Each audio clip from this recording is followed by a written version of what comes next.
यहाँ आउनुहोस् त एकछिन के भयो तपाईँ त राजाको छोरी प्रिन्सेस हो नि कसले भन्यो होइन हौ अन्त यो रोड राजाले खुने जस्तो लागेर नि अलि गाला पकाइदिन्छ है ए तपाईँ राजाको छोरी प्रिन्सेस त होइन रहेछ नि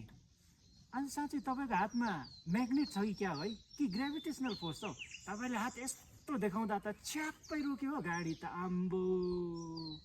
बिता कुरा नगर्नु है अनि खुट्टाले ब्रेक लाउँदाखेरि गाडी रोकेको होइन अन्त ए मैले ब्रेक गर्दा पो रोकेको त है मेसिनेरी चिज हो कि कोही बेला ब्रेक लाग्ला कोही बेला नलाग्नु पनि सक्छ हो फेरि अत्तालेर ब्रेक गरौँ है भन्दा एसिलेटर थिचे पठायो भने त काम बिग्रिन्छ म्याडम हो तपाईँको पनि परिवार बिजोक होला म पनि जेल जानु पर्यो मेरो पनि परिवार बिजोक हुन्छ भाइ सरी ठिकै छ कि म्याडम अब उसो हामी पनि ड्राइभरहरूले जति सक्दो जोगाएरै गाडी कुदाउँछौँ तर तपाईँले पनि रोडमा अलिकति जोगेरै हिँडिदिनुहोस् ताकि भविष्यमा यस्तो नचाहिँदो दुर्घटनाहरू चाहिँ नहोस् भनेर